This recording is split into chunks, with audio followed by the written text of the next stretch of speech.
지금부터 수업을 시작하도록 하겠습니다.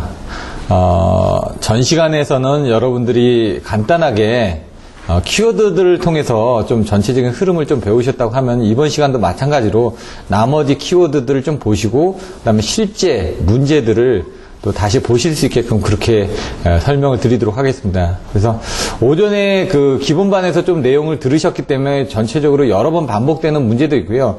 새로 나오는 문제도 있습니다. 근데 지금 저희가 오늘까지 계획을 한 거는 이제 3장 지중 송전설로까지의 연구반 자료인데 여기서는 개념 위주입니다. 그래서 이제 문제가 많이 다뤄지지 못한 그런 좀 단점도 있습니다, 사실은. 근데 이제 그런 부분들은 기본반 때 저희가 많은 그 유형의 문제들을 보여드리거든요. 그래서 그것들은 이제 참조하시라고, 개념을 잡으실 때 이런 유형의 문제들이 기본반에서 설명드리는 부분은 여러분들 기본반에서 많은 내용을 습득을 하셔야지만 그 여러 가지 유형의 문제를 풀 수가 있기 때문에 그런 부분을 설명드리는 거고요. 연구반에서는 하나하나의 문제에 대해서 좀 집중을 합니다.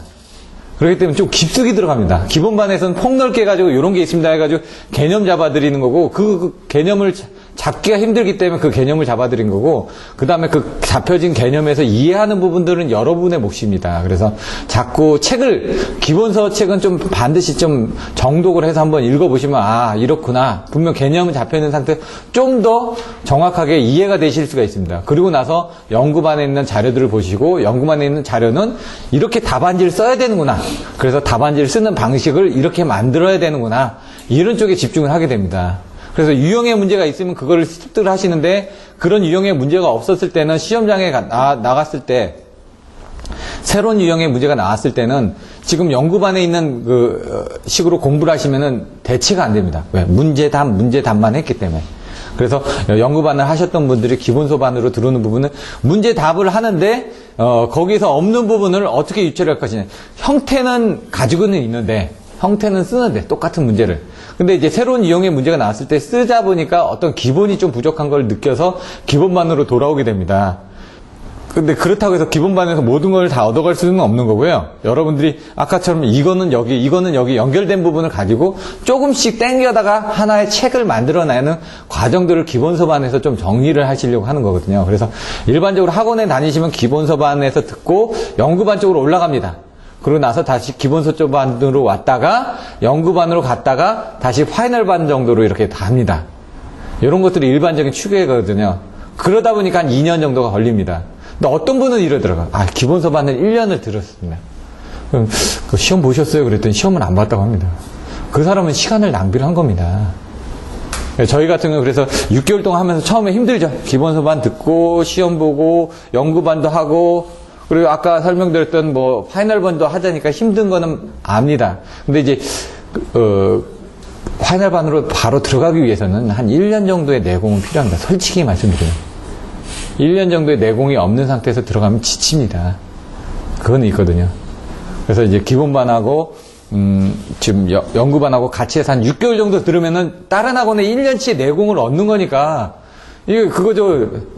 보면은 뭐니까 그 권법을 할 때도 기본서 해가지고 기본 자세가 좋은 사람은 잘 배우는데 어떻게 합니까?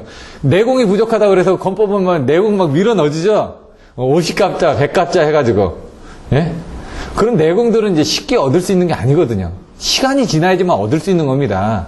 근데 그 시간은 보통 보면 아까처럼 그 학원에 가방만 들고 그냥 6개월 기본반 다녔다. 그러면 6개월을 다녔는데 시간은 6개월이지만 실질적으로 내공은 그게 아니란 얘기죠. 지금 여러분들 기본반 들으면서 연구반 들으는데 실제로는 6개월을 들었지만 내공은 다른 학원은 2배가 될 수가 있다는 얘기입니다. 그리고 또 연구반까지, 파이널반까지 들게 되면 더 좋아지겠죠. 하지만 이제 그거는 이제 본인의 어떤 목표하고 본인의 체력하고 그리고 본인의 시간하고 이런 것들을 관리를 잘 하셔야 되기 때문에 그거는 좀 생각을 하셔가지고. 근데 아까 말씀하신 것처럼 기간을 짧게 하기 위해서는 좀 손해도 많이 보셔야 된다는 얘기죠.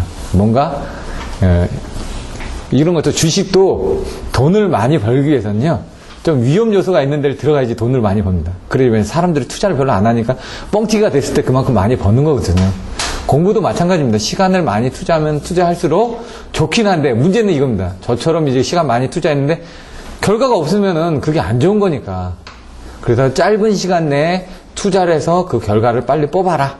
아까 얘기했던 ROI, ROI를 잘하기 위해서 적은 투자로 큰 효과를 이루기 위해서 그렇게 집중해서 하라고 요청을 하셨던 거고, 그거는 여러분들의 상태에 따라서 제가 보기에는 아까 얘기하셨던 분처럼 토요일날 하루 종일 듣고 일요일까지 듣는다, 사실 힘듭니다. 그렇기 때문에 그런 분들은 일단 토요일 하루만 듣는 것만 해도 일단은 대단한 거라고 생각하고, 그게 되고 나면은 그 다음에 이제 일요일 날도 할 수가 있는데, 처음에 학원을 하루 종일 다닌다는 거는 이건 말이 안 되거든요, 6개월 동안. 제 과정 쫓아오시기만 해도 6개월 뒤에는 여러분 자체적으로 다른 학원하고 비교해보면 조금은 나아지셨을 거라는 겁니다. 이제 뭐 1년 들었다, 뭐 나아졌다, 이거는 사실 잘 얘기를 못 합니다. 왜? 반복이니까. 근데 이제 6개월 내에 좀 많은 부분을 가르쳐 드리다 보니까 다른 학원보다는 좀 많은 부분을 배우셨겠지만 깊이는 좀 떨어질 수가 있습니다. 그거는 깊이 있게 못 들어가기 때문에. 근데 그거를 이제 여러 번 반복해서 여러분들 깊이 있게 들어갈 수 있는 부분은 여러분의 좀 내공이 좀 필요합니다. 자꾸 써보시고요. 아까 했던 부분 이어서 키워드를 좀 보여드립니다. 그러니까 전체적인 그 수업은 전체적인 내용을 한번 설명해 드립니다. 그리고 나서 시험을 보셨으니까 전체적인 내용을 한번 10문제밖에 안 되니까 설명하는데 시간 많이 안 걸리지 않습니까? 그리고 나서 키워드로 들어갑니다. 키워드로 들어가면 조금 더 세분화해서 들어갔죠? 그 다음에 또 들어가는 건 어떻게 하냐? 문제로 들어갑니다. 그럼 여러분들이 4번을 보는 겁니다. 4번. 왜? 쓰면서 배웠죠? 머릿속에. 그리고 제가 키워드 설명했죠? 그리고 또 답안지를 쓰죠? 근데 실제 여러분은 그 전에 한 번은 보고 오실 거 아닙니까? 제가 요약도 해드리는 것까지 하면은 4번 정도를 하기 때문에 그 정도 하면은 여러분들이 다음 주에 가셔도 좀 남아 있습니다. 한 번 듣는 거에 비하면. 잔소리도 자꾸 하다 보면 딱 보기만 해도 벌써 움츠려가지고 너 이거 뭐 하지마 그러면서 저 사람 얼굴 보면 저거 하지마 생각나가지고 안 하게 되거든요. 마찬가지로 문제 뭐죠? 그러면 아까처럼 키워드 나오고 키워드 정도 좀 나오다 보면은 아 이게 뭐였지 하고 좀 생각나고, 그러면 이제 흐름은 대충 생각이 난다는 얘기죠. 흐름 생각나면 그 다음부터는 여러분 몫이라는 거예요. 쓰는 건 제가 어떻게 시킬 수가 없습니다. 저도 쓰는 게 안 되니까. 말하는 건 되는데 안 보고 말하는데 막상 쓰려고 그러면 생각이 안 납니다. 왜? 체계적으로 써보지는 않았기 때문에. 자꾸 써보시라고 얘기를 하는 겁니다. 그래서 이 키워드를 가지고 하는 거는 체계적으로 답안을 쓰기 위해서 이런 것들을 한 번씩 같이 보시면 체계적으로 쓸 수가 있거든요.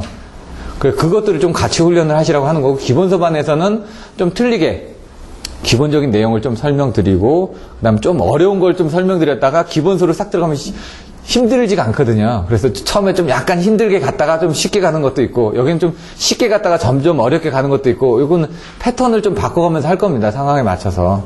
근데 제가 보기에는 오전에 기본반에서 어느 정도 들었기 때문에 여기는 천천히 가야 되고, 진도가 너무 빠르기 때문에 천천히 가지 않으면 그걸 습득을 못 하는 거고, 다른 것 같은 경우는 이미 들으면서 개념적으로 여러 번 듣다 보니까 약간 어려운 걸 보셔도 여러분들이 기본서 안에 있는 내용이 왜 나와야 되는지, 이게 왜 필요한 건지 먼저 아셔야 되니까 연구반 교재라든가 다른 그 학원 교재들을 보여드리는 게 바로 그런 이유입니다. 여러분들이 왜 이 챕터에서 이 과정을 배워야만 하는지, 왜 그 문제가 나오니까, 그럼 그 문제가 나왔을 때 답을 어떻게 써야 되는지, 그 답을 쓰려다 보니까 어떤 흐름이 필요하거든요. 그 흐름이 기본서반에 그대로 나와 있으니까. 그래서 기본서의 목차를 외우고 막 하라는 부분이, 기본서의 목차를 외우다 보면은 어떤 문제가 나와도 그 흐름 주위의 거를 약간 조인들을 해가지고 할 수가 있다는 얘기죠. 형태를. 근데 대부분 요즘 좀 기본서를 베이스로 한 문제들이 좀 많이 나옵니다. 그리고 이제 새로운 유형의 문제는 그거는 사실 공부를 오래 해야지만 되는 거고요. 이번에 나왔던 문제도 쉽기는 했지만 처음 공부하시는 분들이 쓰기에는 난이도가 있는 문제들입니다. 왜? 범위가 넓다 보니까. 그래서 근데 쉬웠다는 거는 오래 공부한 사람들은 무조건 다 씁니다. 왜? 많이 봤기 때문에. 책을 여러 개 봤죠. 제가 하는 것도 그겁니다. 오래 공부하실 수 있게 하는 게 아니라 짧은 기간 내에 하려면 어떻게 합니까? 다른 학원은 똑같은 하나의 교재 가지고 계속 돌리거든요. 그것도 좋습니다. 그렇게 하는 것도 좋은데, 그러면은 그거만 본다는 얘기죠. 저 같은 건 그게 아니라 연구반은 계속 교재를 바꿀 겁니다. 기본서반은 어쩔 수가 없습니다. 기본서반은 그걸로 그냥 가야지만 됩니다. 왜? 기본서는 개념을 잡기 위해서는 그 책 이상 좋은 건 없으니까. 물론 다른 광문각이나 또 다른 자료가 있긴 한데, 그거보다는 시험의 유형에 대해서 여러분들이 접근하기에는 그 기본서 책이 좋기 때문에 그거로 가는 겁니다. 그럼 교재 많이 있습니다. 이거 말고도 요거 다음에 박창수 씨 거로 갈 건지, 박창수 씨 거는 이 키워드 다 있습니다. 다 만들어져 있습니다. 근데 제가 저번 시험 때 왜 그 키워드를 안 드렸냐면 여러분들이 그 키워드를 받을 준비가 안 됐기 때문에 키워드하고 하는 것보다는 그냥 그리고 이제 시간적인 부분이 중간에 바뀌었기 때문에 제가 처음에 연구반을 한 다음에 지성우 씨 거 가지고 하려고 했었거든요. 개념 잡기가 이게 좋았기 때문에. 근데 그때는 연구반에 대한 개념이 아니라 스터디반으로 그냥 세미나반으로 시작을 하다가 갑자기 바뀌다 보니까 처음부터 핀트가 바뀐 거죠. 왜냐면 그때는 세미나반이니까 어떻게 합니까?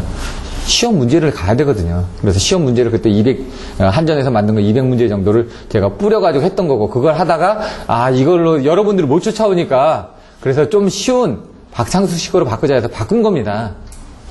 근데 이 지성우 씨 거를 하기에는 너무 시간이 부족하니까, 왜냐면 책을 한 권을 끝내야 되거든요. 그래서 딱 봤을 때 이 기간 내에 책을 끝내기에는 박창수 씨 거의 발전공학을 빼고 딱 하면은 끝내겠더라고요. 그래서 그걸 딱 끝냈죠. 끝내고 나서 남은 시간 동안에 그 관연도 문제하고 했는데, 그게 이제 그 안에서 문제들이 좀 많이 나왔으니까, 그래도. 그런 측면에서는 여러분들한테 도움이 됐을 거고, 왜냐면 6개월 동안 연구반 수업 듣고 나서 항상 얘기를 합니다.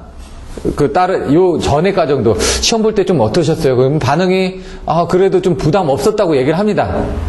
저는 원하는 게 그거거든요. 시험 볼 때 여러분들이 그래도 6개월 동안 공부한 게 여러분한테 도움이 되기를 바라는 거지, 힘들게 나와서 했는데 뭐 도움이 안 된다 이런 거는 아무런 효과가 없는 거니까 저한테도 도움이 돼야 되고 여러분한테도 도움이 돼야 되고요. 가끔가다 이런 얘기를 막 드리는 부분은 정신무장도 필요합니다. 그리고 나서 이제 공부할 때는 공부하고 쉴 때는 또 쉬고, 중간에 뭐 간단하게 제가 가끔씩 농담도 하는 게 너무 지쳐있는 것 같으니까 조금 이해를 돕고자 하는 얘기도 있습니다. 이제 6번까지 했기 때문에 이제 7번부터 나갈 텐데요. 이제 딱 반 했습니다. 아까 13문제 정도 나간다고 그랬죠? 6번까지. 그래서 나머지 7번부터 보시면요. 6번부터 해야 되나요? 6번부터 해야 되네요. 열화의 원인, 전기 열화생. 열화생 전기. 이거는 지금 많이 들으실 거고, 많이 들어보셨거든요? 어렵지가 않다는 얘기죠. 일단 교재를 보면서 조금 더 세부적으로 들어갈 텐데, 일단 교재를 보기 전에 전기 열화생이 눈에 딱 보여야 된다는 얘기예요. 교재 보는 순간. 전압 열화의 종류 및 특징. 전압이라고 되어 있네. 전압에 의해서 파괴되는 부분이 뭐가 있느냐 이거죠. 근데 파괴되려면 뭔가 약해지는 부분이 있을 거 아닙니까? 약해지는 부분이 어떻게 생기냐. 그래서 그걸 보니까 이제 틀이라는 나무 구조처럼 뻗어나가는 그 부분이 약해져서, 왜? 건물도 균열이 나오지 않습니까? 그걸 생각하시면 된다는 얘기죠. 근데 그게 원인이 뭐냐.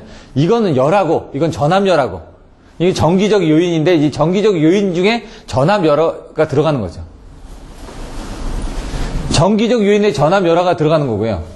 그 안에 전압열화에는 전수화, 꽃이다 이거죠. 옛날 보시면은 전기트리, 수트리, 화학트리, 외부트리, 뭐 보타이트리 해가지고, 보타이는 넥타이입니다. 이렇게 넥타이처럼 해서 중간에서 발생돼서 나오는 거. 왜? 안에서부터 발생돼서 나갈 수도 있고요. 밖에서부터 발생돼서 들어올 수도 있고요. 중간에서 퍼져나갈 수도 있다는 얘기죠. 보타이트리 같은 건 중간에서 안쪽이든 바깥쪽으로 나가는 게 이제 보타이트리. 넥타이입니다. 넥타이 부분들.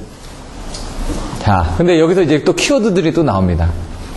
사선 상태에서 진단, 활선 상태에서 진단. 사선 상태는 뭡니까? 바로 여러분 건강검진 받을 때 뭡니까? 뭐죠? 갑자기 생각이 안 나요. 하얀 악취, 그게 뭐죠? 포로로품인가요? 갑자기 프로폴럼인가? 갑자기 생각이 안 나는데. 그거 맞으면 어떻게 정신을 잃지 않습니까? 이것도 마찬가지입니다. 죽여놓은 상태에서 하는 거죠. 왜? 편하니까. 왜? 근데 이제 그거 할 때도 보니까 막 혼자서 막 얘기하고요. 막 움직이고 그런 사람도 많습니다. 기억을 하더라고요, 사람들이. 근데 편하게 잘 수도 있고요. 저 같은 경우는 하면은, 몸이 피곤할 때는요, 좀 오래 자고, 몸이 피곤하지 않을 때는 15분 만에 깨기도 하거든요. 건강검진 받을 때 보니까, 뭐 한 15분 만에도 깨고, 어떤 때는 뭐 한 40분 만에도 깨기도 하고, 이렇게 합니다. 활선 상태에서 진단. 어쩔 수 없이 죽이지 않고 해야 될 때가 있습니다. 그럼 효과는 뭐가 더 낫냐? 사선 상태에서 진단이 더 낫습니다. 자. 여기서 보시면 이제 그 키워드가 절직 유부 누수활전대, 절직 유부 누수활전대, 여기 같은 경우는 나중에 보시면 됩니다. 절연장법, 직류, 유전정제법, 절직 유부, 부분방전법, 누수활전. 누설전리법, 수트리법, 뭐 활선탄대pháp, 저주파중첩법 이렇게 해서 이따가 보실 텐데 절직유부 누수활저 정도만 보시면 됩니다. 그러니까 딱 이거 보는 순간 전기열화생, 전수화, 절직유부, 누수활주 그 다음에 나오는 게 건매컴, 첨단반 적어주십시오. 거기서 밑에다 건매컴, 첨단반.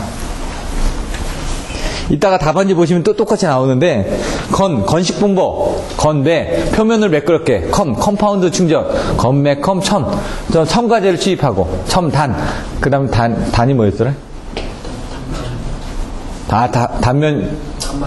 단말 처리, 첨단반, 그 다음 반도체, 반도전층을 뭐 균일하게 해라 이렇게 나옵니다. 이렇게 보시면 된다는 얘기죠. 근데 그 키워드가 나오면 그럼 이거 25점짜리 문제거든요, 이게. 그러면 이거 쓰고 나면 이거 몇 줄이나 됩니까? 몇 자 안 되죠? 한 20자 정도는 됩니다. 자, 볼까요? 전기, 열화생, 전수화, 절직, 유부, 누수, 활적, 건매컴, 첨단반. 22자네요. 한 문제당 한 20자에서 30자 정도가 나옵니다, 보통. 정의는 근데 이제 키워드로 만들 수가 없습니다, 정의는 이해한 걸 써야 되니까 그건 키워드로 만들기가 좀 힘들고요.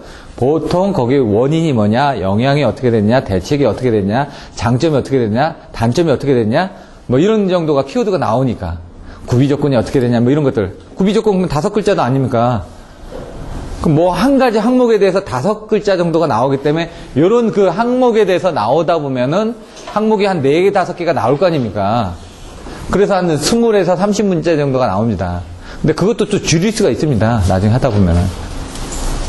그래서 그거를 자꾸 외우다 보면 예를 들어 30자 곱하기 문제 200개. 그럼 어떻게 됩니까? 6,000단어죠, 6,000단어. 단어가. 그래서 어렵다는 얘기죠. 근데 그래서 여러분들 어떻게 합니까? 구비조건도 구비조건끼리 외우고 비슷하니까 자꾸 줄일 수가 있다는 얘기죠. 단어 하나씩을 줄일 수가 있으니까 형태가.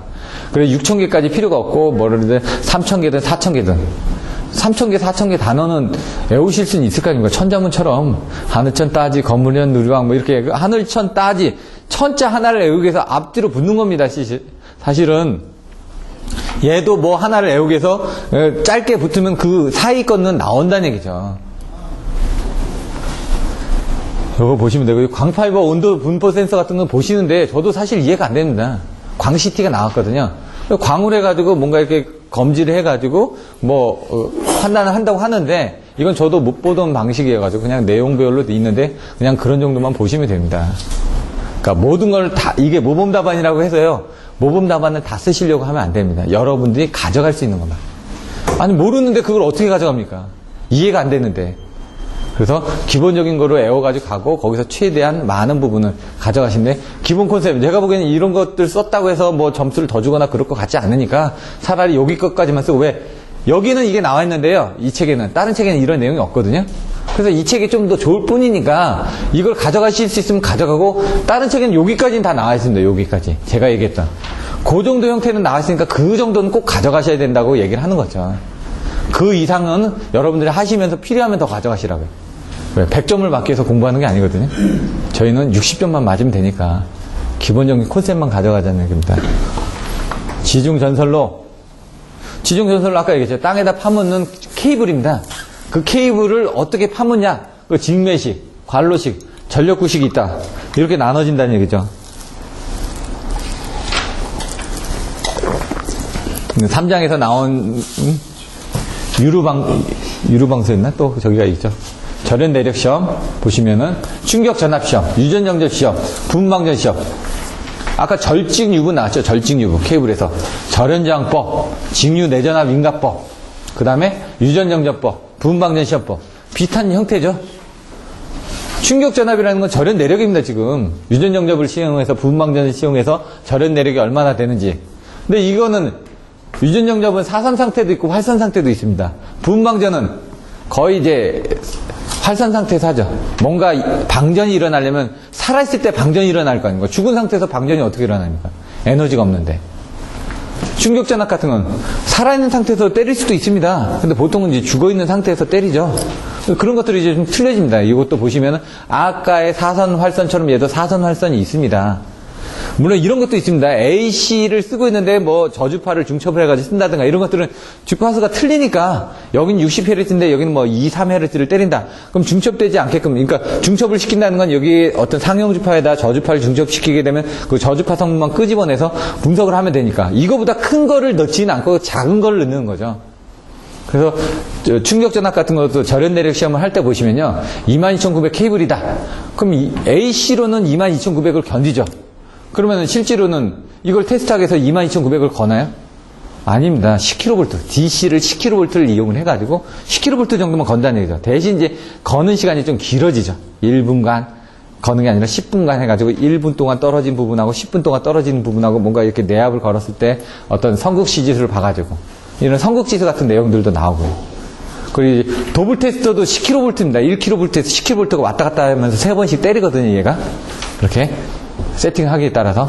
그러니까 높은 전압을 때리는 게 아니라, 왜? DC만 때려도, AC는 이게 변하니까 거기에 대한 손실도 변하는데, DC는 계속 때리니까, 어느 정도 시간 이상 때려가지고, 거기서 나올 건 나온다는 얘기죠.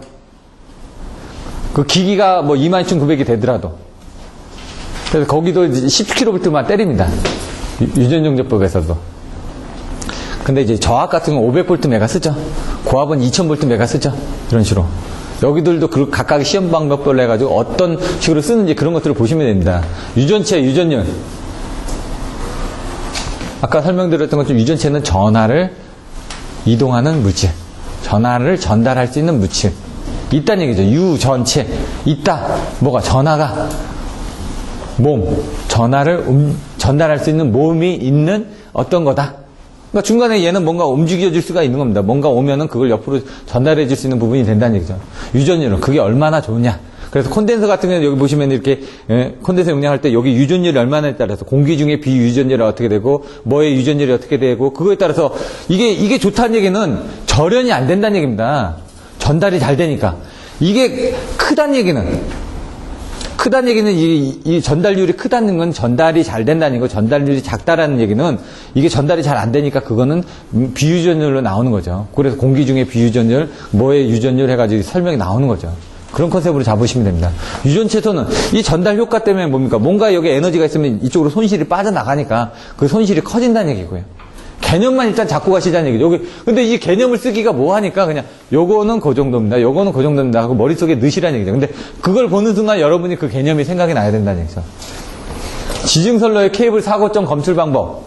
뭐 여기까지인데 이제 딱 교재는 13번까지 해가지고 또 틀려집니다. 자, 지중선로 사고점 검출 방법 어떻게 하느냐? 계속 돌아다닌다 이거죠. 선로 순시한다. 측정기를 이용한다. 측정기도 여러 가지가 있습니다. 뭐 저주파를 흘려가지고 루프 코일에서 탐색하는 방법들도 있고요. 뭐 소리를 듣는 방법도 있고 여러 가지가 있습니다. 아니면 때려가지고 예를 들어 분명히 끊어진 건 알거든요. 근데 어디가 끊어졌냐 이거죠. 그걸 못 찾죠. 땅속에 묻혀져 있으니까. 그래서 언젠가 전압을 때려가지고 어떻게 보면 지락사고를 일으켜가지고 거기에다 확실한, 왜냐면 얘가 붙었다 떨어졌다 이렇게 될 수도 있거든요. 그런 것들도 있고. 그게 이제 여기 나와 있는 겁니다. 이제 보시면. 측정기를 할 때 이제 단락이냐 지락이냐에 따라서 사고 원인이 틀려지니까 그거에 따라 불성하는 방법도 틀려진다는 얘기죠. 단락은 붙었습니다. 그러니까 붙었으니까 내가 흘리게 되면 이렇게 여기까지만 오니까 어떤 임피던스가 짧아질 거 아닙니까? 저기보다는. 그러니까 대충 거리를 제작할 수가 있죠. 지락도 마찬가지고 그런 게. 근데 단선은 그게 좀 힘듭니다. 선이 끊어졌으니까 임피던스가 연결이 안 될 거 아닙니까? 그래서 그런 것들은 좀 틀려진다는 얘기죠, 내용이. 여기 보시면 얘의 장점, 단점 하면서 얘는 뭐가 되고 얘는 뭐가 되고 뭐 얘는 뭐가 되고 이런 식으로 나옵니다. 얘는 단선까지도 검출할 수 있다. 얘는 지락만 검출할 수 있다. 얘는 다 할 수 있다. 그게 뭐니까 원리에 따라서 틀려진다는 얘기예요. 선이 단락이 됐든 지락이 됐든 뭔가 단락이 됐다는 건 붙었죠. 붙었으니까 내가 여기 인가하면 이렇게 돌아올 거 아닙니까? 지락이 됐든 게 땅으로 떨어졌죠. 인가하면 땅으로 해서 돌아올 거 아닙니까? 단선은 끊어졌는데 어떻게 돌아옵니까? 돌아올 데가 없는데. 그러면 얘가 갔다가 이렇게 이 자리로 돌아오는 방법밖에 없죠. 그러니까 회로가 형성되지 않으면은 안 되는 거. 여기서 이제 휘스턴 브릿지 같은 건 뭐라고요? 회로가 형성되죠. 두 개가. 그런 내용들이 나오는 겁니다. 그래서 이걸 외울 때 머퍼 라다를 외웠습니다. 머퍼 라다. 머레이 루프법, 펄스 레이더법, 아크 반사법, 디케이법. 디케이는 감소한다는 거예요. 머레이 루프니까 루프가 이렇게 돼 있죠.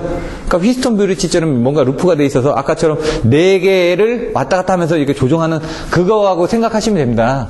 근데 여기가 끊어졌다. 그러면 돌아올 게 없죠. 땅으로도 돌아와야 되니까. 그래서 얘 같은 건 단선 같은 건 안 됩니다. 펄스레이더는 펄스를 보냅니다.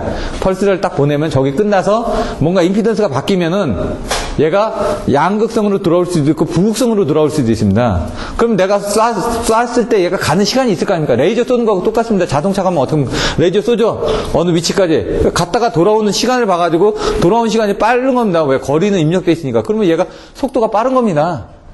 얘도 그런 것처럼 딱 보내놓고 시간을 체크하는데 갔다가 오는데 오는 파행이 양극성이냐 음극성이냐에 따라서 얘가 단락이냐 지락이냐 판단하고 속도를 봐가지고 거리를 계산하는 거죠. 이게 거리 계정기도 똑같은 그런 개념이 되는 거고요. 그 다음에 임피던스 브릿지, 아까처럼 머레일 루프처럼 뭐 브릿지를 이용해서 한다. 이런 거 생각하시면 되고요. 개념은. 검유계를 이용해가지고 조절한다. 아까도 휘스톤 브릿지 나왔죠? 그 다음에 쉐링 브릿지 나왔죠? 머레이를 부분 나왔죠? 임피던스 브릿지 나왔죠? 브릿지라는 건 뭔가 이렇게 해가지고 뭔가 흐르는 부분을 맞춰준다는 얘기죠. 근데 생각하실 때, 이제 보통은 쉐링 브릿지하고 휘스톤 브릿지, 요 두 개 정도를 많이 보시면 됩니다. 그게 이제 시험에 많이 나왔을 때 쓰는 부분인데, 유전영자 부분 쉐링. R하고 C가 가운데 나눠져 있으니까, 그건 반드시 아셔야 되는 거고요. 이렇게 돼 있고, 그 다음에, 키워드 정도는 이런 식으로 보시면 됩니다. 그래서 여러분들이 이 키워드를 가지고 요 제목 정도만 이렇게 보시라는 얘기죠. 제목은 들고 다니면서 이게 익숙해져야 되니까 제목이 익숙하지 않으면 답안지에 이걸 써야 되거든요. 이걸 써야 됩니다. 여러분들 답안지에다가 답안지에 써야 되는 제목이라는 얘기죠. 그 제목이 익숙해지지만 않으면 안 되니까 이걸 들고 다니면서 장거리, 단거리, 성전용량, 지중성전선로, 가공성전선로 이런 테마만 처음에 보시고 그게 딱 익숙해지면 그 다음에는 여기서 봐야 될 게 상조, 효경 이런 식으로 가지고 그런 키워드들을 만들어 드릴 거니까 그 다음에 여기 고송상스 이런 식으로 만들어 드릴 거니까 그걸 여러분들이 그 다음에 좀 이것도 안 잡혀 있는 상태에서 이걸 얘기해봤자 안 되니까 이런 것들을 자꾸 보시라는 얘기입니다. 그러면 요걸 보시면은 요걸 잡혀져 있는 상태에서 요거 보면 여러분 이거 딱 연결이 되죠. 그래서 요거 키워드를 만들어 드린 겁니다. 물론 여기까지는 설명을 드리면 좋겠지만 이거는 이제 그 교재를 보고 여러분 좀 더 스터디를 해서 들어가야 되는 거고요. 그래서 먼저 이거부터 잡아드리고 그 다음에 들어가서 요게 뭔지 자세히 보시면 그 다음에 좀 더 이해가 되실 거란 얘기입니다. 자, 그러면은 책으로 가세요. 이거는 오전에 보셨던 거죠? 이제 오전에 안 보신 분들도 있기 때문에 동영상으로 들어보시는 분들은 발성배전 기술사 고시, 이게 지금 어디더라? 그, 권준호 교수님인가? 그 폴리텍 대학에? 그분도 발성배전 강의를 하고 계십니다. 다른 데서. 그러니까 저 같은 경우는 뭐냐, 제가 강의를 하고 있지만, 어떻게 하냐, 다른 학원에 다, 누가 어떤 식으로 강의하는지 다 봅니다. 학원에서는 어떤 식으로 하고 있고. 그리고 거기서 조금이라도 더 배워야 되니까. 왜냐면 남들하고 차별을 두려면은 그 사람들이 어떻게 하는지 봐야 되니까 여러 자료를 보고 있거든요. 자료들도 다른 데서 카피해가지고 좀 좋은 거 있으면 이걸 좀 더 접목을 시키고. 왜냐면 학원에서는 다 좋은 것들을 가지고 하는데 좀 부족한 것들이 있습니다. 그 학원에. 그런 걸 다른 학원에서 받아가지고 저는 하는 겁니다. 여기 보시는 것처럼 송전 분야가 30%다. 근데 제가 말씀드릴 때 송전 분야가 50% 정도 된다고 그랬죠. 송전 분야는 반드시 하셔야지만 됩니다. 근데 송전 분야 아까 보면 10장 정도까지가 있다고 하면은 1, 2, 3, 4, 5는 좀 작습니다. 6, 7, 8, 9, 10은 다 나온다고 그랬죠. 근데 1, 2, 3, 4, 5도 보시면은 아까 뭐 4장이나 5장은 좀 많이 나왔습니다. 선로정수하고 송전 특성은. 왜? 4장의 부분이 또 13장에 또 나와 있거든요. 배전 쪽에도. 다 연결이 돼 있기 때문에 1장, 2장, 3장은 참 사실 별로고요. 별로. 4장에 선로정수와 코로나 많이 나왔고요. 선로정수 부분 RLCG가 나왔는데 그 RLCG가 어디서 나왔냐? 13장의 배전선로의 정기적 특성에서도 RLCG가 똑같이 나옵니다. 그러니까 여기서도 나오고 저기서도 나왔기 때문에 비슷한 유형의 문제들이 나옵니다. 거기서 뭐 전압 강화를 통해서 나오는 부분도 있고, 그 다음에 송전 특성, 단거리, 중거리, 장거리 많이 나왔습니다. 또 그걸 이용한 송전 특성에서 특성 임피던스, 전파 정수 이런 것들, 진행파, 반사 투각에서 해가지고 연결돼가지고 뭐 절연입주 해가지고 피레기 해가지고 이게 쭉쭉쭉쭉 연결이 되거든요. 어떻게 보면은 그런 내용들도 있고요. 변전 쪽 14%, 발전 쪽 14%라고 되어 있습니다. 변전공학과 변전소 그 한 개 챕터인데 책 한 권을 대신을 한다고 합니다. 왜? 주된 분야니까. 그 변전소의 역할 4가지 뭐였죠? 전압 변성과 조정. 예. 전력 집중과 배분. 예. 예, 그 다음에. 예, 그것만 해도 충분하지. 지금 답변하신 분들이 아까 답변 못했던 분들인데 한 번 들었습니다, 한 번. 근데 그 한 번 들을 때 자기 거를 만들려고 노력을 하셨으니까. 여러분들이 잘 아시지 않습니까? 뭐, 동영상을 들으시는 분들은 모르겠지만, 여러분들 오전에 들을 때 답변 못했는데 그 그림 하나 그려주고, 지금 답변하신 분들은 머릿속에 지금 그림 그리고 있는 겁니다. 변압기 그려놓고, 변압기는 전압의 변성과 조정을 하는 거고, 모선은 전력의 집중과 배분이 이루어지는 거고, 그 다음에 콘덴서 달려있으니까 유효전력과 무효전력을 배분하고 조절하는 거고, 그 차단기에다가 지금, 그려놓고 그 보호계정 그려놨으니까 사고 시 뭐 개통을 보호하고, 그렇게 하면 나오는 거 아닙니까, 지금. 그러니까 어렵게 생각하는 게 아니라 쉽게 생각해서 뭔가 이렇게 머릿속에서 끄집어내는 훈련들을 하셔야 된다는 얘기죠. 자꾸. 그거를 하기 위해서는 어떡합니까? 반복밖에 없으니까. 다른 학원 가면 저보다 잘 가르치시는 분 많습니다. 근데 제가 여러분들한테 내세우는 건 저는 반복이다 이거죠. 다른 학원은 저처럼 이렇게 말 많이 하고 이렇게 이것저것 많이 하는지 모르겠습니다. 저도 다른 학원 들어봤지만 그냥 쉬엄쉬엄 가르치시더라고요. 저도 10년을 들었는데 학원을. 나는 저렇게 하고 싶지 않다. 돈 내고 들어와서 시간 아까운데 하나라도 더 받아가고 싶은데 여러분 마음을 아니까 제가 하나라도 더 전달해 드리려고 하는 겁니다. 물론 그렇지 않은 분도 있겠지만 자꾸 반복해서 듣다 보면요, 뭐 MP3를 갖다 들으셔도 됩니다. 반복해서 듣다 보면은 뭐 하면 그 다음에 그게 생각난다는 얘기죠. 자꾸 반복해서. 네, 뭐 기본반 MP3 듣는 것보다는 연구반을 MP3를 계속 듣는 게 이제 이 이후에는 이제 처음이니까 좀 이런 쓸데없는 얘기를, 쓸데없진 않지만 여러분들한테 정신교육을 시켜드리고 어떤 식으로 공부를 해야 되고 이런 부분을 자꾸 말씀드리는 거, 그다음부터는 뭐 어떡합니까? 계속 반복입니다, 그냥. 기본반도 계속 반복이고요. 자, 여기 보시면은 이렇게 해가지고 내용들이 나와 있습니다.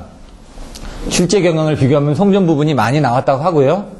그 다음에 여기 보시면 변전 분화도 비슷하게 유지가 되고 있습니다. 근데 원자력은 떨어졌다는 거. 그러면서 늘어난 게 바로 신재생 에너지가 늘어났다는 거. 발전이 좀 떨어졌습니다. 근데 최근에 발전 문제가 떨어졌다고 하는데 수력 같은 게 좀 나왔습니다. 수력 같은 게 최근에. 사실 수력은 잘 안 나오는 부분이거든요. 화력 발전은 나옵니다. 어떻게든. 화력 발전은 꼭 나오는 부분인데 화력의 빈도보다는 수력이 이상하게 좀 수차의 종류라든가 뭐 저수지 같은 거 물어보는 것도 나오고, 예? 이런 것들이 좀 안 나왔던 부분. 근데 이제 안 하지는 않거든요. 연구반을 하시는 분들은 하긴 합니다. 다. 근데 잘 안 나오니까 이제 공부를 오래 하셨던 분들 딱 보면 쓰기는 쓰는데, 근데 처음 하셨던 분들은 그런 발전 쪽에까지 가기에는 좀 무리는 있습니다. 그래서 처음에 성배전공학 자리 잡고, 그 다음에 변전공학 자리 잡고, 이렇게 하고 난 다음에 좀 6개월에는 그렇게 하고 나서 연구반 쪽에서 제가 발전 쪽을 좀 집중해 드리는데, 발전 쪽은 이 안에 있는 내용만 보셔도 일단은 시험 보는 데 지장 없습니다. 여기 발전 문제가 한 40문제 되거든요. 그 정도는 가져가셔야 되는 문제입니다. 지금 송전이 몇 문제죠? 송전이 180문제 정도가 되고요. 발전이 한 40문제 정도 됩니다. 50문제인가요? 그러니까 작은 양은 아닙니다. 예? 그리고 이제 개통 쪽이 문제가 의외로 좀 적고요, 여기는. 원래는 개통 쪽이 또 문제가 많습니다. 개통 쪽도 한 100문제는 가져가셔주면 됩니다. 왜냐면 중복이 되기 때문에. 여기는 개통이 좀 작습니다. 개통도 최소 50문제는 가져가야지만 됩니다. 50문제. 100문제까지는 사실 힘들고 50문제 정도만 가져가시면 되고요. 발전 쪽도 한 50문제 정도. 그리고 지금 송배전공학이 한 200문제. 그 정도. 그러면 300문제가 되는 겁니다. 그렇게. 근데 발전을 이제 안 하니까 빼버리고. 개통 쪽은 어떻게 됩니까? 송전 쪽하고 겹치거든요. 그래서 여러분들이 최소 가져가야 될 문제가 150에서 200문제 정도는 가져가셔야지만 시험장에 갔을 때 그래도 조금 4, 50점대가 나온다는 얘기죠.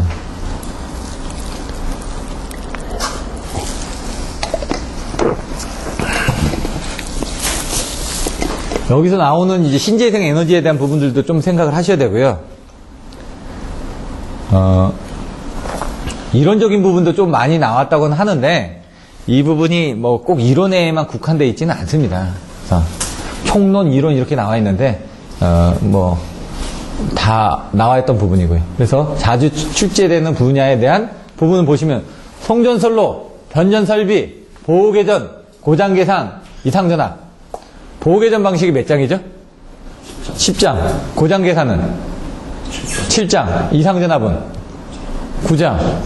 그럼 6, 7, 8, 9, 10 그게 다 나온다고요. 송전솔로 아까 지금 2장, 3장인데 그걸 2장, 3장 쪽으로 볼 게 아니라요. 4장, 5장 쪽으로 보셔야지만 됩니다. 송전솔로의 특성을 물어보는 거니까 송전솔로, 가공송전솔로하고 지중송전솔로에 대한 부분보다는 거기서 뭔가 개선을 해야 되는 내용들에 대해서 물어보거든요. 그래서 4장, 5장 쪽이 좀 더 많이 나오고요. 6장도 많이 나옵니다. 고장 계산하고 연결돼가지고 잡지 방식도. 근데 이제 6장은 조금 빈도가 적은 게 문제가 3문제밖에 없거든요. 나올 수 있는 게 접지 방식. 그 다음에 뭐라고요? 잔류전압. 그 다음에 유도장애. 이렇게 3문제밖에. 근데 잔류전압은 잘 안 물어봅니다. 거의 물어보는 게 중성적 접지 방식하고 유도장애. 제목이 중성적 접지 방식하고 유도장애 아닙니까? 그 두 문제만 물어보는 거니까 두 문제가 나와봤자 얼마나 나오겠냐, 그죠? 7장에는 유형이 많았으니까. 6장에는 유형이 없으니까. 그래서 적게 나온다고 보시는 거지. 나오면 큰 겁니다. 나오면 그 두 문제가 나오는 거니까 딱. 그 책에 있는 내용에. 이런 것들도 이제 자꾸 반복해드리니까 여러분들이 나중에 공부하실 때 집중을 그쪽에 하시라는 얘기입니다. 시험이 다가왔을 때는 1장, 2장 이렇게 다 버려버리고요. 6, 7, 8, 9, 10을 주로 보시라고. 왜? 한 문제가 나오니까 꼭. 그러면은 딱 문제가 나왔을 때 여러분들이 보셨으니까 일단은 낯설지가 않습니다. 문제는 많이 보니까 답은 잘 생각이 안 나도 문제를 보는 순간 아 이거 봤던 문제인데 쓰십시오 하니까 이게 안 나오죠 이제. 그래서 자꾸 키워드를 가지고 반복을 해드리는 겁니다. 자 여기 보시면은 이렇게 나왔는데 보시면 중성적 접지시도 나와있죠. 여기 보시면 송전솔로, 변전설비, 보호개전, 고장계산, 이상전압, 배전계통, 안정도, 중성적 접지 6장, 8장, 9장, 7장, 10장, 11장 6, 7, 8, 9, 10, 11 다 나오죠. 그리고 뭐라고요? 송전솔로 4장, 5장 또는 앞에 부분. 그러니까 송전공학이 다 나오는 겁니다. 송배전 쪽에서. 근데 배전계통이 지금 좀 적죠. 배전이 12, 13, 14 중에서 12장은 거의 안 나오고요. 13장에서 간혹가다 좀 나오고 거의 나오면 14장에서 좀 많이 나오고요. 14장에서 나오는 문제는 25점짜리입니다.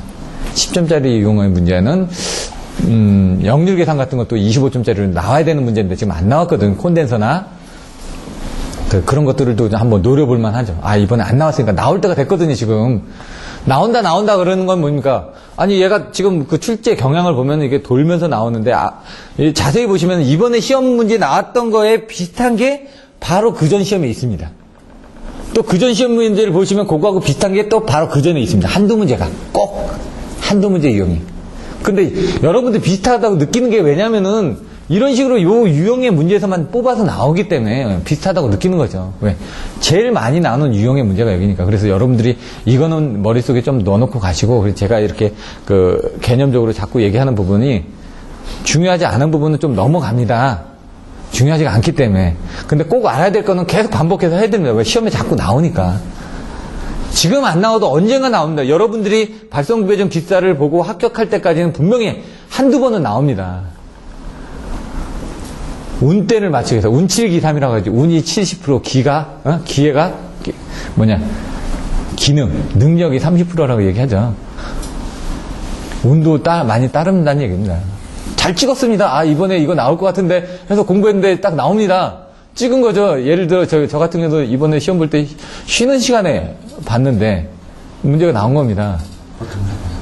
아니 그러니까 각 교시마다 조금씩 이렇게 쉬는 시간에 봤다는 게 한번 이 서브노트를 가지고 한번 이렇게 싹 훑는 거죠. 20분 안에 봐봤자 얼마나 보겠습니까? 뭐 볼 수 있는 게 없죠. 그래서 제목을 한번 보면서 대시새기는 겁니다. 이거 하면 문제를 보면서 뭔가 생각 안 나는 부분이 있으면 한번 보려고 보고. 근데 옛날에는 어떻게 하냐면 쉬는 시간에 이렇게 봤는데 문제가 나왔습니다. 봤는데 안 써집니다. 답답하죠. 열받죠. 분명히 봤는데 쉬는 시간에. 예? 책상에라도 막 쓰고 싶죠. 막 이렇게 쉬는 시간에. 예? 여기 주머니에 있는데, 요 앞에 있는데, 한 번 보면 쓸 것 같은데. 그겁니다. 그걸 바로 나와야 되는데, 안 나오니까. 이런 식으로 이제 여러분들이 보시면 이 전력 품질, 19문제니까 적은 건 아니거든요.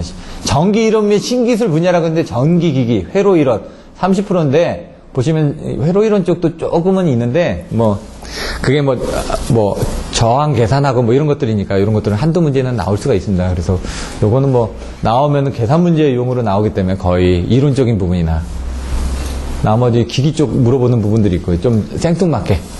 예, 건축전기 쪽에 관련된, 기기 쪽 관련된 문제들이 좀 있고, 신경은 한 문제인데 49라고 돼 있죠. 이게 처음에는 많이 나왔네. 지금은 좀 적게 나왔고. 전력 품질은 꾸준히 나온다는 거 보시죠, 이렇게. 전력 품질이. 그래서 고조파 플리커, 세그 스웰, 뭐 이런 것들 반드시 해두셔야죠. 역률도 품질에 관련된 부분이니까 봐두셔야 되는 부분이고요. 이런 정도로 한번 보시면 될 것 같습니다. 나중에 화력, 수력, 원자력, 에너지 저장. 화력이 많죠, 제일. 화력은 꾸준히 나오죠. 수력도 요즘 추가적으로 보면 한두 문제가 좀 나오더라 이거죠. 2010년까지. 새로운 발전, 원자력 발전 이런 거는 줄었다는 얘기죠. 에너지 저장도 줄었고. 그러니까 화력은 반드시 가야 되는데 수력이 이상하게 조금씩 이게 나오기 때문에 수력도 무시를 할 수가 없다는 얘기죠. 수력에서 나오는 연석의 원리, 베르누르의 정리, 토리체리의 정리 이 세 가지가 한꺼번에 25점짜리로 나오기도 하고요. 보통 이거 하나씩 10점에 나오는 거거든요. 근데 10점짜리를 3개로 묶어가지고 25점짜리로 나왔으면 여러분들이 그걸 10점짜리로 3개를 쓰시면 2.5점 맞는 겁니다. 그런 식으로 묶어서 나오고. 왜냐면 연속의 원리를 알아야지 토리체리, 베르누르의 정리 알고 토리체리의 정리 다 알거든요. 다 꼬리를 물게끔 돼 있습니다. Q는 AV, 이거 알면은 그게 연속의 원리입니다. 연속의 원리가 뭐냐? 그럼 Q는 AV만 알면 되거든요. 그걸로 다 설명이 됩니다. 유량은 면적과 속도. 이겁니다, 그냥. 그림만 그려주면. H 플러스 W분의 P 플러스 뭐 이렇게 나오죠. 2G분의 H 자승은 뭐 여기 나오는 부분. 그런 것들도 공식 몇 개만 알면 그거 다 설명할 수 있는 겁니다. 근데 이제 처음 하시는 분들은 그게 안 되죠. 그러니까 그게 되려면은 1년 정도는 지나셔야지만 됩니다. 그러니까 성배전은 6개월 만에 제가 개념을 잡아 드립니다. 발전까지 하려면요. 여러분들이 1년은 최소한 다니셔야지만 발전 쪽이 이제 좀 들어오기 시작합니다. 왜? 성배전은 끝났으니까 그때는 이제 발전 쪽으로 좀 신경을 쓸 수가 있거든요.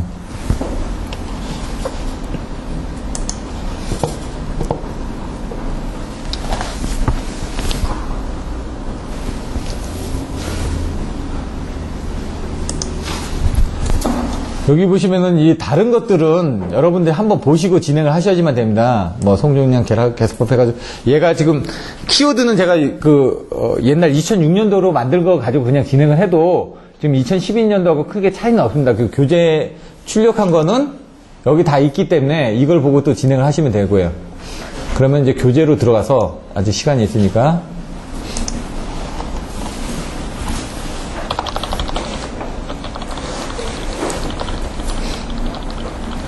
근데 아까 성분용과 계산법 보면은 아까 4가지 알려 주셨었는데 예. 우리 좀 여든지 예. 하지만 이거 상차각이 없어요. 네, 상차각이 없는데 다른 데 상차각이 있기 때문에 가르쳐 드린 겁니다. 하나라도 더 하시라고. 답안이 튀어야 되거든요. 그래서 다른 데 답안에 보면 상차각에 대한 방법이 있기 때문에 그래서 이제 그런 것들을 좀 추가해 드리는 겁니다. 다른 자료 있습니다. 근데 그걸 보여드리는 것보다 이제 일단은 한번 얘기를 해드리고 그러면은 듣다 보면 지금 이런 식으로 의문을 제기하거든요. 아, 왜 키워드는 4개였는데 여긴 3개밖에 없습니까? 그거는 여러분들이, 이건 모범 답안이라고 그랬죠? 모범 답안에 없는 답안지를 추가하는 걸 그때부터 이제 또 배우시는 거죠.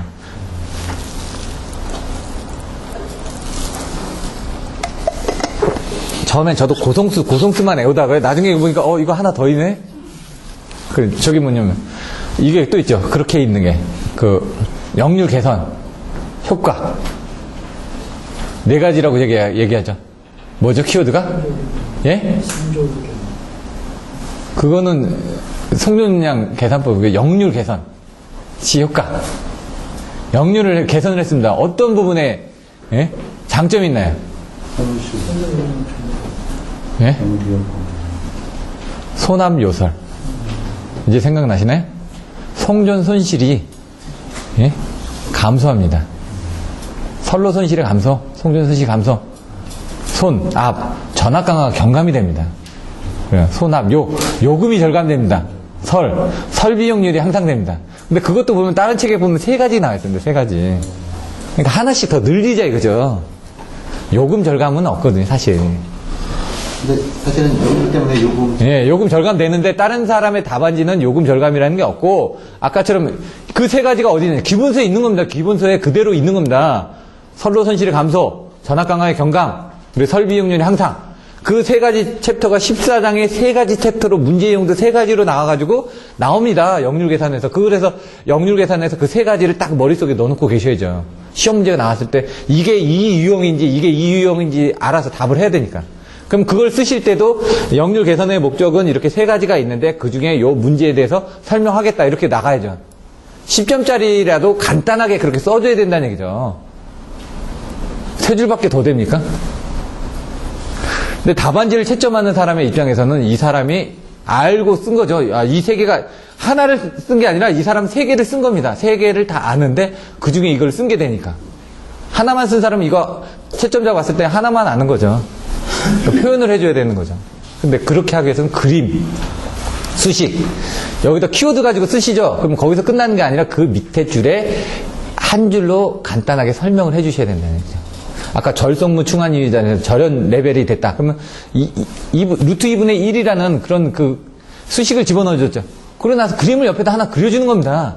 그럼 딱 그림 보는 순간 얘는 DC하고 AC의 비교 부분을 알고 있구나. 그리고 아까 보시면은 무유전력이 없다. 그러면 XL은 2파이프에서 F가 0이기 때문에 얘는 0이다. 이런 거 그냥 하나 써주는 거죠. 그럼 확실하게 알고 있는 거죠. 그럼 그거 안 읽어봐도 그 수치 보는 순간에 뭘 썼는지 알죠. 그러니까 이 사람은 전달 효과가 좋죠. 딱 보는 순간. 아까 P는 X분의 2S 2R 사인 세트에서 이 부분이 더 커진다. 그림 하나 그려주고. 속력량이 증가가 된다. 이런 부분들. 그러니까 그런 것들을 이제 빈칸에 채워 넣으시는데 처음에는 그게 안 되기 때문에 일단 키워드부터 다 쓰시고 시간이 남으면 돌아와서 옆에다 그 빈칸에다 그걸 그리는 겁니다. 근데 처음부터 이제 그 본인이 시간 관리가 되면요. 처음에도 그걸 써 나가십니다. 근데 이제 자기가 서브를 타다 보면 얼마나 걸리는지 아니까. 근데 그거는 시간을 봐가면서 합니다. 시간을. 이렇게 딱. 저도 옛날에 시험 점수가 잘 나왔을 때 그때 그 교시에도 80점이 나왔거든요.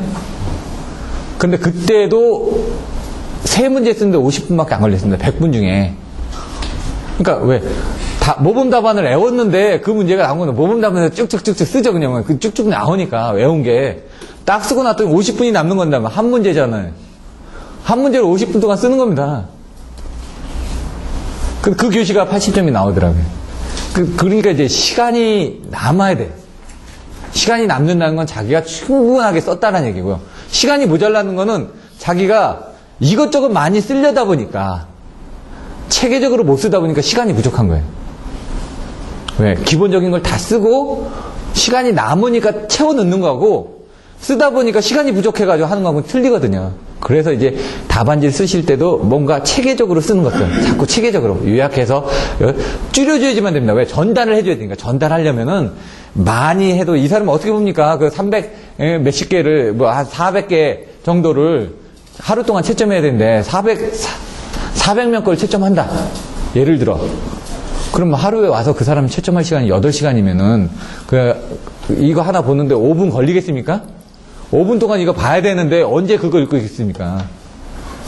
그러니까 딱 보고 이렇게 넘어가야 되니까 눈에 딱 띄게 해줘야 된다는 얘기죠. 그러기 위해서는 간단 명료하게 키워드 딱 띄워주고 그 다음 그림 보여주고 그게 전달 효과가 더 좋으니까. 구구절거리 나는 오늘 어디서 뭘 사가지고 이게 아니라 오늘 밥 먹었음 어디서 물건 샀음 가격 얼마 이런 식으로 육하 원칙에 맞춰서 써주면 한눈에 딱 보이거든요. 그런 식으로 이제 답안지를 쓰는 훈련을 하셔야지만 됩니다. 그래서 제가 보고도 아까 답안지가 잘 썼다라고 하는 부분은 어떤 형태에 맞춰서 답안지를 이렇게 좀 보기 좋게끔 써나가는 게 잘 써가는 부분이거든요. 내용이 어떻든 간에 베끼더라도 글씨체가 좋으신 분들은 일단 눈에 띕니다. 글씨체가 좋으니까. 자, 여기 나왔던 부분, 하루 일과의 시간표를 철저히 체크, 기록하고 짬 시간을 최대한 이용해라. 제가 오늘 나눠드린 거 그거는 파일로 드렸으니까 출력해가지고 들고 다니면서 그냥 형광펜으로 한번 치라고요. 보시란 얘기죠. 대제목만 기본서에서는 송배전공학 중요하니까 그걸 나눠드린 거고 전력계통공학도 만들어져는 있는데 그게 좋지가 않다 보니까 그냥 안 드리는 것 뿐이고요. 지금 그거 나눠드리면 더 헷갈리죠. 단계별로 가야 되니까. 알파벳부터 지금 배우는 거하고 똑같습니다. 지금 알파벳에 해가지고 구구단 배우고 이렇게 하고 있는 거죠. 그 다음에는 어떻게 합니까? 영문법에 대한 간단한 거 하고 구문 좀 가르쳐드리고 그 다음에 자꾸 이제 시키는 거죠. 영어도 똑같죠. 반복 훈련이죠. 계속 하다 보면은 똑같은 거 이게 했던 것들을 하게 되면 쉽습니다. 조금씩 바꿔 나가는 거니까. 물론 다른 환경에서는 안 되지만 마찬가지입니다. 기숙사 시험도.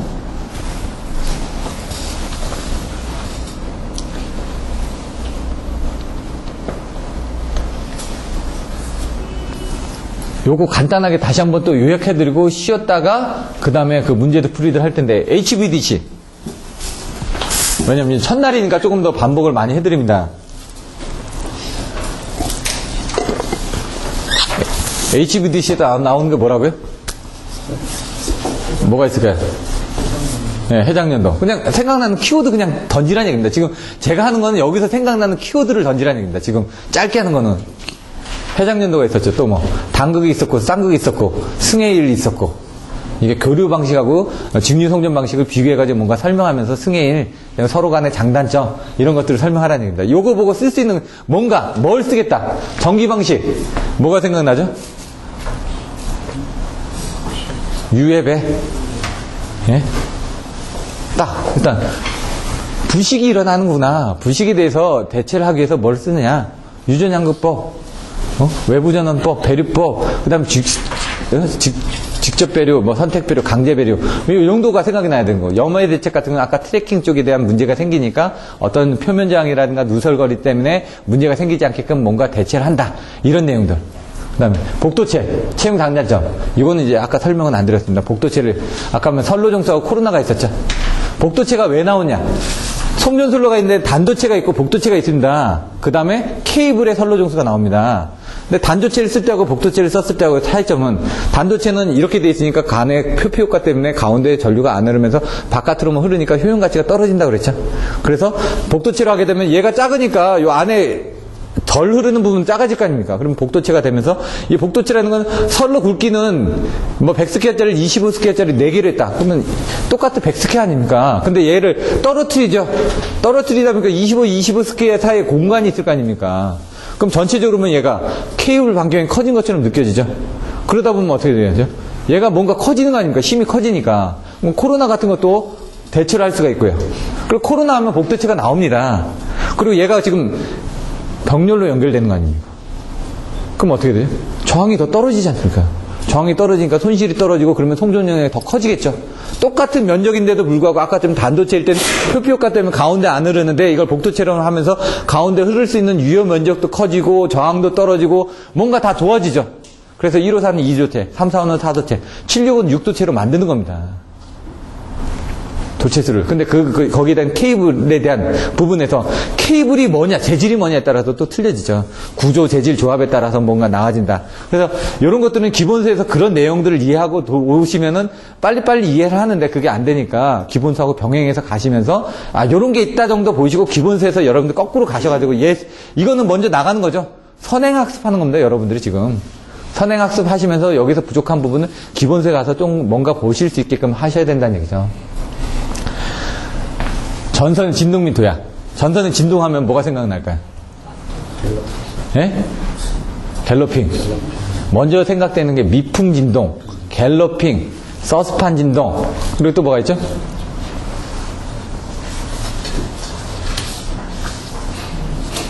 슬리트 점프.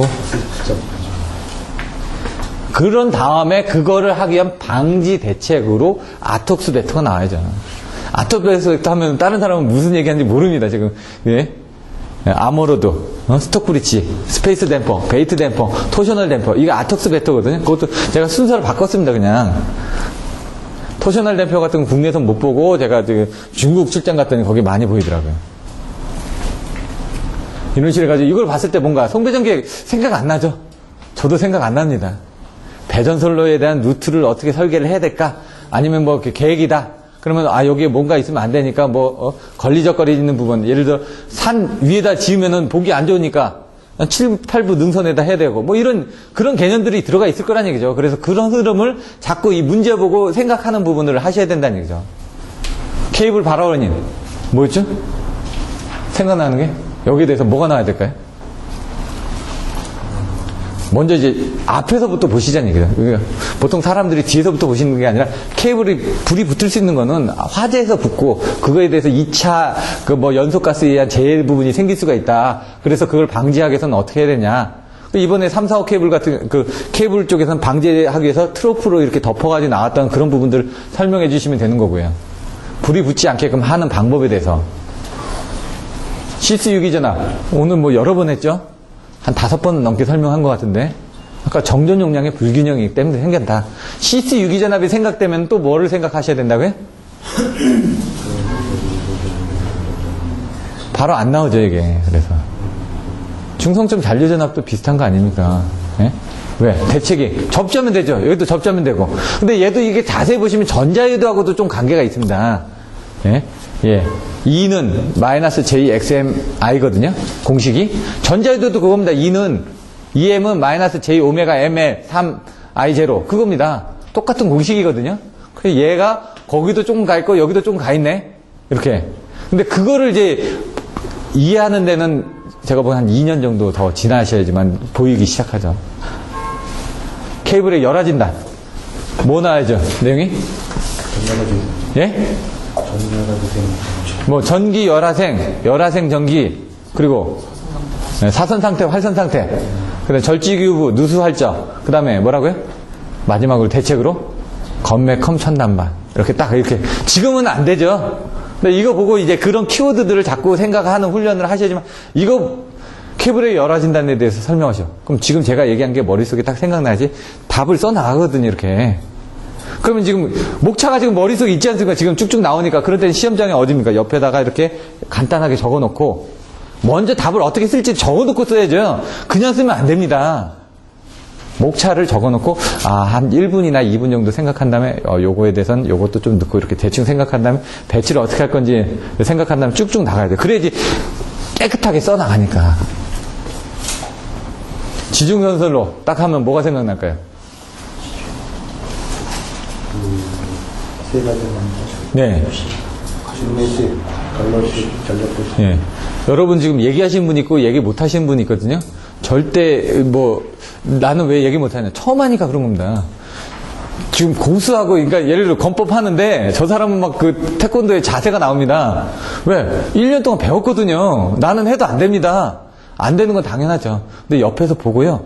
자꾸 따라하다 보면 되거든요. 금방 쫓아갑니다. 왜냐면 그런 사람이 옆에 있을수록 더 여러분 실력은 금방 늡니다.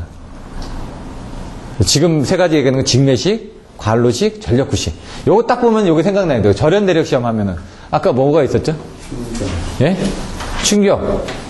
그리고 또, 유전정전법도 있었고, 그 다음 분방전법도 있었고. 그 세 가지가 생각나나요? 저 끝에 이렇게 세 가지 올라왔던 거? 키워드? 그럼 뭐 생각나는 건 그 키워드를 계속 보고 있었으니까, 거기 생각이 나는 거죠. 유전체, 아까 여기서 보시면 유전체 이런 게 나오는데, 그건 글자 3개밖에 없었으니까 생각이 안 나죠.